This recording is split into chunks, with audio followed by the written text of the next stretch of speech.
तो आज की वीडियो में हम पढ़ेंगे क्लास 9 का चैप्टर नंबर 3 जिसका नाम है एटम एंड मॉलिक्यूल्स। तो काफ़ी नया चैप्टर होगा आपके लिए क्योंकि 8th क्लास में तो ऐसा कुछ आपने पढ़ा नहीं था कि एटम्स क्या होते हैं या मॉलिक्यूल्स क्या होते हैं।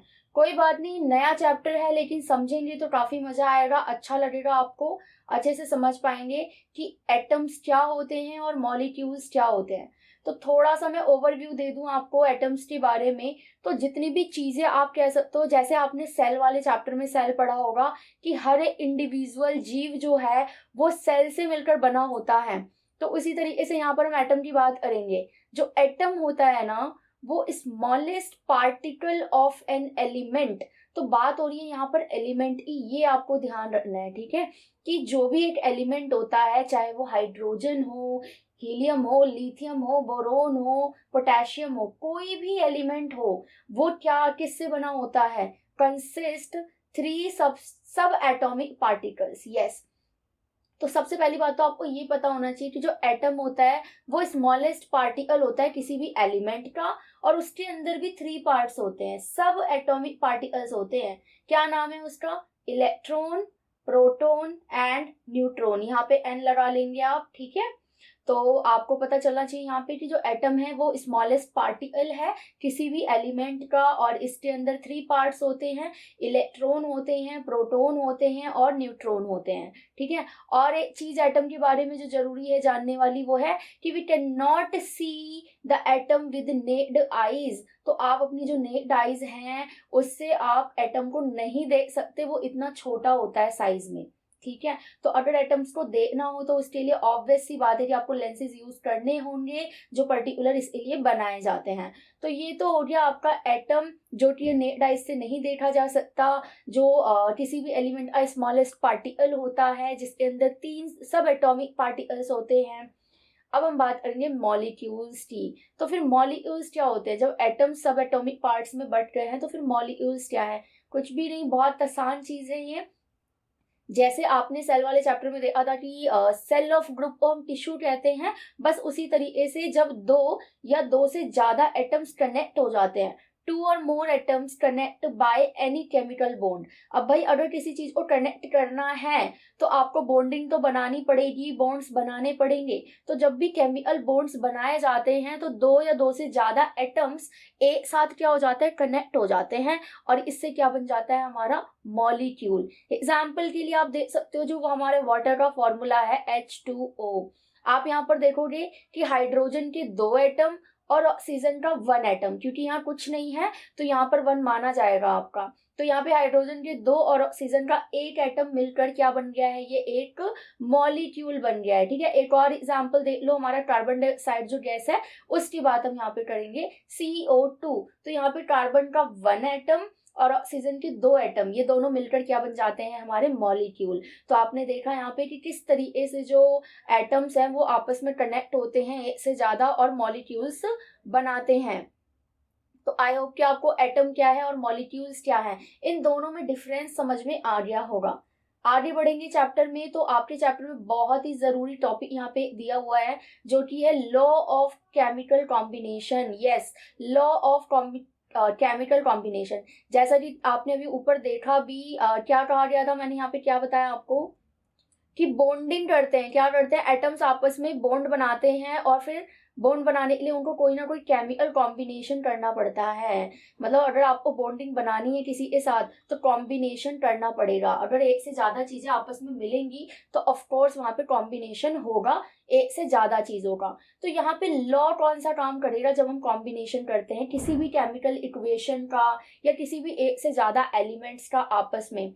तो सबसे पहला जो लॉ आता है, लाइफ टाइम याद रखिएगा, ये आपको 10th में भी काम आएगा, law of conservation of mass. नाम क्या है लॉ का?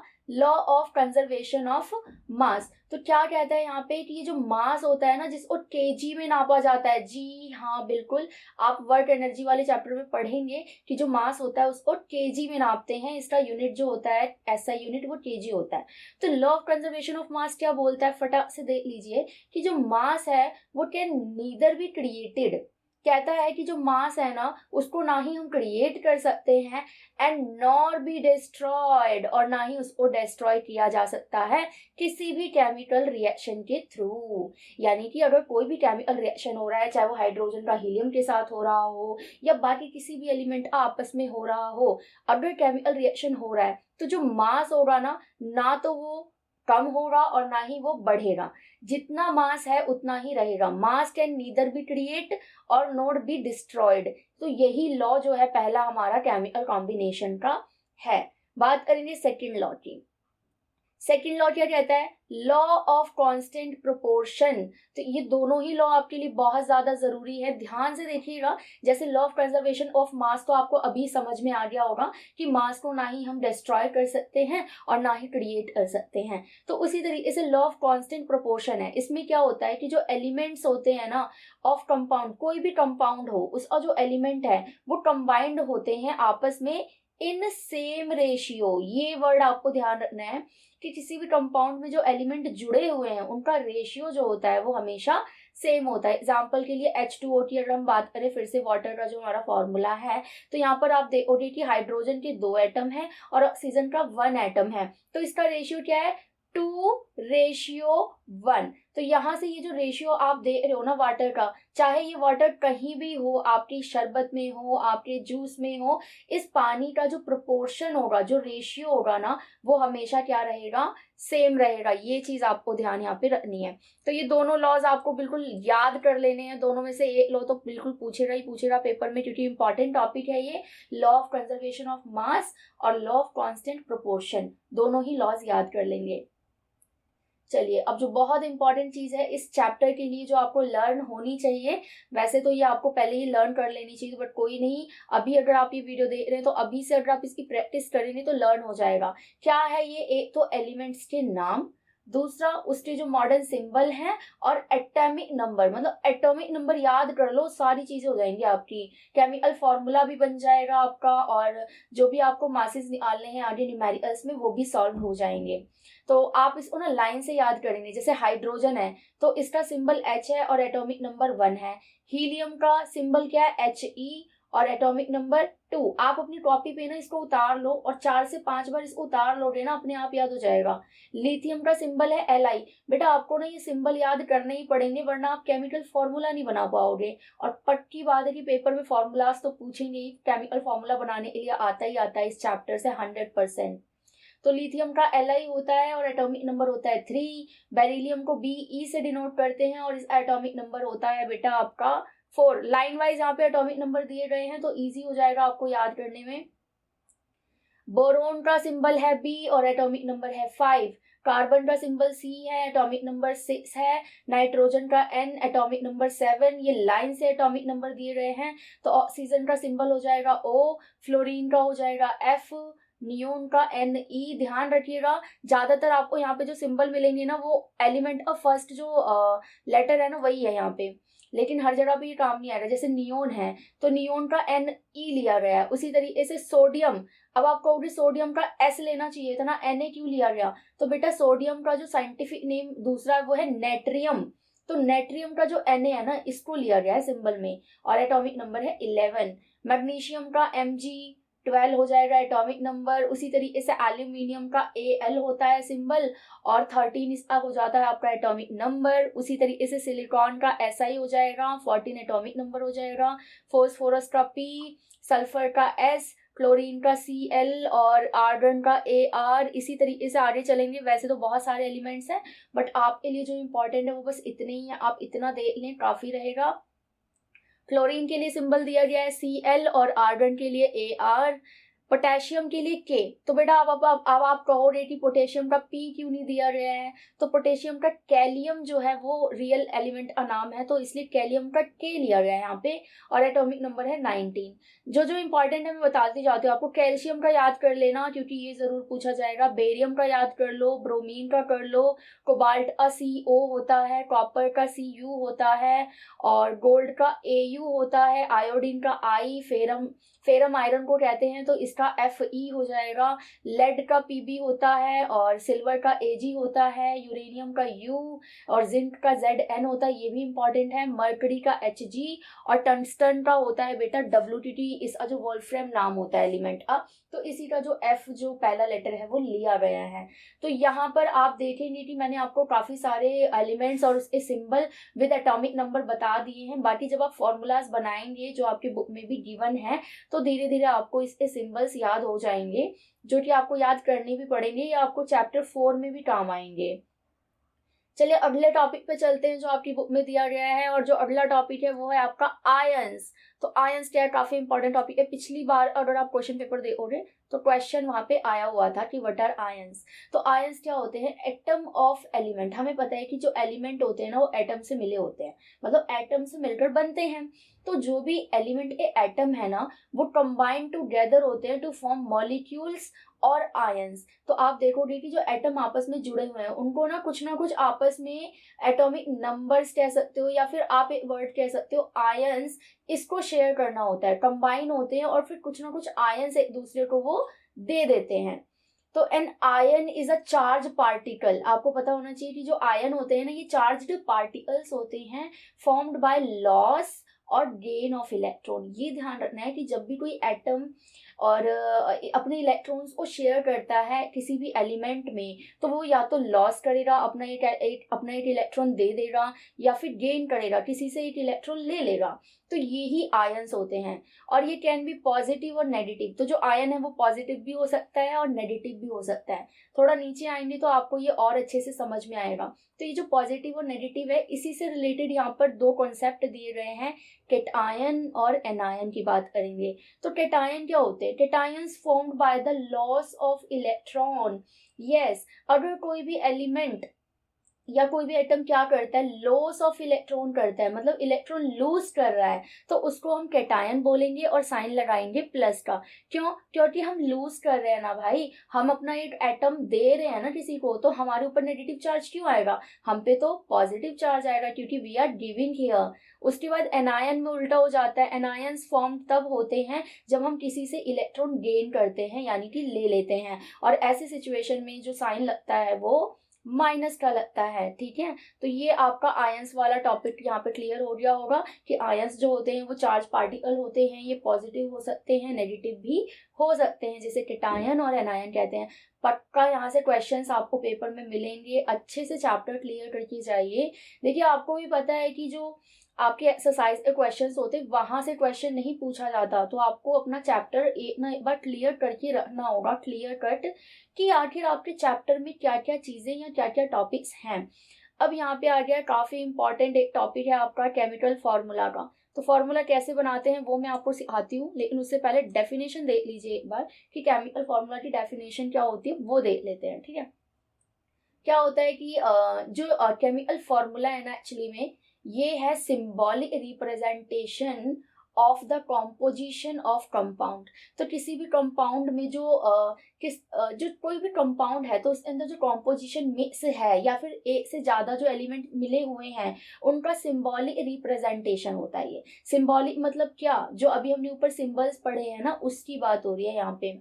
तो केमिकल फॉर्मूला हम किस तरीके से बनाएंगे मैं आपको अभी बताती हूँ नीचे, लेकिन इससे पहले आप वैलेंसी क्या होती है वो देख लीजिए, क्योंकि फॉर्मूला बनाने के लिए ना आपको वैलेंसी की जरूरत पड़ेगी। ये वैलेंसी क्या है, the number of electron which an atom can lose, gain और शेयर। ऊपर हमने पढ़ा था ना आयंस के बारे में, ये वही है टू फॉर्म अ बॉन्ड। तो किसी भी बॉन्ड को बनाने के लिए जो इलेक्ट्रॉन लूज या गेन किए जाते हैं वो हमारा क्या हो जाता है, वैलेंसी हो जाता है। अब वैलेंसी में भी मैंने आपको 4th चैप्टर में बताया हुआ है कि कैसे निकालते हैं, मैं फिर से आपको यहाँ पे वैलेंसी निकालना बता देती हूँ। ठीक है, मान लीजिए आप कोई भी एटम यहाँ से कोई भी आप एक एलिमेंट उठा लो, जो मैंने आपको पूरी टेबल दी है ना यहाँ पे, जिसमें मैंने 20 से ज्यादा एलिमेंट्स के नाम दिए थे, ये मैं आपको दिखा देती हूँ यहाँ पे टेबल। आप कोई सा भी एक एलिमेंट उठा सकते हो। मान लीजिए हम उठा लेते हैं यहाँ से, चलो ऑक्सीजन की ही बात कर लेते हैं, अपना प्यारा ऑक्सीजन जिसका एटॉमिक नंबर क्या है 8 है, एटॉमिक नंबर क्या है 8 है, ये चीज आप ध्यान रखेंगे, इसे O से डिनोट करते हैं इसका सिंबल। तो अगर आपको मैं कहूँ कि ऑक्सीजन का वैलेंसी निकालो तो आप कैसे निकालोगे भाई ऑक्सीजन का वैलेंसी? देखिए बहुत आसान है वैलेंसी निकालना, और अगर वैलेंसी सीख ली ना फिर तो फॉर्मूला बनाना चुटकियों का खेल है। देखो ध्यान से देखना, यहाँ पे कर लेते ऑक्सीजन का O, ठीक है, इसका एटॉमिक नंबर कितना है 8, ठीक है। हमें पता है कि कितने शेल्स होते हैं K L M, N की जरूरत नहीं पड़ेगी बट फिर भी बना देती हूँ, ठीक है। ये हमारी इलेक्ट्रॉनिक कॉन्फ़िगरेशन हो गई। आपको पता है कि जो हमारा के शेल होता है इसके अंदर कितनी सीट्स होती है? 2 सीट होती है। कितनी सीट होती है? 2। तो हमारे पास एटॉमिक नंबर कितने ऑक्सीजन के 8 है ना, तो 2 तो हम अंदर रख देंगे, ठीक है, 2 अंदर रख दिए, बचे कितने 6, 6 यहाँ पे रख देंगे, 1 2 3 4 5 6। अब मुझे एक बात बताओ, इसकी ये वाली क्लास तो पूरी हो गई क्योंकि इसमें तो 2 ही सीट थी, बट ये जो एल शेल है, एल शेल, इसमें तो 8 सीट थी ना, तो हमारी तो 6 ही सीट पूरी हुई है। क्या ये क्लास पूरी हुई? नहीं हुई। इस क्लास को पूरी करने के लिए हम क्या करें? या तो हम किसी से 2 इलेक्ट्रॉन मांग लें, या फिर अपनी ये 6 के 6 इलेक्ट्रॉन किसी को दे दें, तो फिर हमारी अंदर वाली क्लास पूरी रहेगी एटलीस्ट, है ना। तो अब आप मुझे बताओ कि हम क्या करेंगे, 2 किसी से मांगेंगे या 6 किसी से लेंगे? आपको पता होना चाहिए कि जब भी इलेक्ट्रॉन की शेयरिंग होती है ना तो बहुत ज्यादा एनर्जी रिलीज होती है, और इतनी ज्यादा एनर्जी रिलीज करने के लिए जितने ज्यादा आपको इलेक्ट्रॉन शेयर करने उतने ज्यादा लगेंगे। तो आसान क्या होगा कि हम किसी से 2 इलेक्ट्रॉन्स ले लें, क्योंकि जितने एनर्जी हमें 6 इलेक्ट्रॉन देने में लगेगी ना उससे बहुत ही कम एनर्जी लगेगी किसी को 2 इलेक्ट्रॉन देने में, ठीक है। तो यहाँ पे ऑक्सीजन क्या करेगा, किसी से 2 इलेक्ट्रॉन्स किसी दूसरे एलिमेंट से मांग लेगा। अब मांग लेगा तो साइन क्या लगेगा भाई, हम मांग रहे हैं ना, तो माइनस अ लगेगा, तो वैलेंसी क्या हुई -2। गलती से भी वैलेंसी 6 मत कर देना, ठीक है। वैलेंसी वो होती है जो करना आसान होता है, ठीक है। यानी अगर यहाँ पे लूज करना आसान है तो आप 6 ले सकते थे, लेकिन हम देख रहे हैं कि लूज करना यहाँ पे मुश्किल है क्योंकि 6 बहुत ही बड़ा नंबर है और 2 बहुत ही छोटा नंबर है। तो जो 2 है वो हमारी क्या हो जाएगी, वैलेंसी हो जाएगी। तो आई होप कि तुमको यहाँ पे ये समझ में आ रही होगी कि भाई वैलेंसी क्या चीज है, क्या भला है ये वैलेंसी। अगर वैलेंसी समझ में आ रही है तो फॉर्मूला बनाना भी समझ लो। चलो एक एग्जांपल मैं यहाँ पे देती हूँ आपको, सोडियम क्लोराइड, ठीक है। सोडियम क्लोराइड का फॉर्मूला बनाना है, कैसे बनाएंगे भाई सोडियम क्लोराइड का फॉर्मूला? कुछ नहीं करना, सारी चीजें हमने सीख ली है पहले ही, शुरू में ही बता दिया मैंने आपको सिंबल वगैरह। यहाँ पे पहले आप देख लो एलिमेंट कितने हैं, 2 है ना, एक है सोडियम और दूसरा है क्लोराइड, ओके। तो सोडियम का सिंबल क्या है Na, आप पहले सिंबल लिख लो। क्लोराइड का क्या है Cl, ठीक है, दोनों के सिंबल लिख लिए। अब दोनों के एटॉमिक नंबर्स लिख लो। Na का यानी सोडियम का एटॉमिक नंबर है 11 और क्लोराइड का क्या है 17, ठीक है। उसके बाद कुछ नहीं करना, बना लो इसकी इलेक्ट्रॉनिक कॉन्फ़िगरेशन जैसे अभी मैंने ऑक्सीजन की सिखाई है, और इसको बनाने के बाद आपको क्या करना है, वैलेंसी निकाल लेनी है, जैसे अभी हमने ऑक्सीजन की वैलेंसी निकाली थी ना यहाँ पे, बिल्कुल ऐसे ही। तो जब आप सोडियम की बनाओगे तो के शेल में 2 आ जाएंगे, एल में 8 आ जाएंगे और एम में 1 आ जाएगा, ठीक है, क्योंकि 11 है ना, तो 2 अंदर आ जाएंगे, फिर 8, फिर 1 आएगा। तो यहाँ पे 1 इसकी वैलेंसी हो रही, क्यों? क्योंकि ये 1 रख के क्या ही करेगा अपनी क्लास में, तो ये किसी को दे ही देगा, तो यहाँ पे पॉजिटिव साइन लगेगा क्योंकि लूज कर रहा है, किसी को देगा। तो वैलेंसी कितनी आ रही सोडियम की 1, क्लोराइड की कितनी आ रही 2 8 7 भरेंगे, इसकी भी क्या आएगी 1 यहाँ पे, लेकिन ये क्या कर रहा है, किसी से लेगा ताकि ये वाली क्लास जो हो जाए उसकी 8 पूरी हो जाए, 8 बन जाए ये, ठीक है। तो यहाँ पे हमने देखा कि क्लोराइड की वैलेंसी भी 1 है और सोडियम की वैलेंसी भी 1 है, तो दोनों की वैलेंसी लिख लो, ठीक है। कैसे किया हमने ये ध्यान से देखा आपने, पहले सोडियम क्लोराइड दोनों के हमने सिंबल लिखे, एटॉमिक नंबर लिखा, कॉन्फ़िगरेशन बनाई, वैलेंसी निकाली। चलो आगे, अब क्या करना है आपको, कुछ भी नहीं करना, बहुत आसान है, जो दोनों के सिंबल है ना वो लिख लो, ठीक है। जैसे सोडियम का Na इधर लिखो, क्लोराइड का Cl इधर लिखो, दोनों की वैलेंसी उसके नीचे लिख दो, Na के नीचे 1 प्लस वाला और Cl के नीचे 1 माइनस वाला। अब क्या करना है, दोनों की क्रॉस मल्टीप्लाई कर दो, देखो कितना आसान है। जब क्रॉस मल्टीप्लाई करोगे तो Na के साथ ये वाला 1 जुड़ जाएगा, तो Na लिखेंगे, अब 1 लिखने की तो जरूरत होती नहीं है तो यहाँ पे ना लिखें। फिर Cl के साथ ये जुड़ जाएगा, ये वाला 1, तो यहाँ भी 1 लिखने की जरूरत नहीं है। तो हमारा क्या फॉर्मूला बन जाएगा, NaCl, और प्लस माइनस तो आपस में कट ही जाएंगे। वैसे भी फॉर्मूला में हम जो ये साइन होते हैं इसको रिप्रेजेंट नहीं करते। तो क्या बन गया हमारा फॉर्मूला, NaCl। तो समझ आया आपको कैसे बनाया यहाँ पे फॉर्मूला मैंने। अब आप अपनी किताब उठाइए और उसमें जितने भी फॉर्मूले बनाने के लिए दिए गए ना फटाफट से बनाना चालू कर दीजिए। बहुत आसान है ये फॉर्मूला बनाना और यहाँ से क्वेश्चन 100% आना है। चलो एक और आपका इंपॉर्टेंट टॉपिक है इसी चैप्टर का जिसका नाम है मॉलिक्यूलर मास। मॉलिक्यूलर मास क्या होता है देख लेते हैं। ये भी मॉलिक्यूलर मास होता है सम का मतलब आपको जोड़ना है।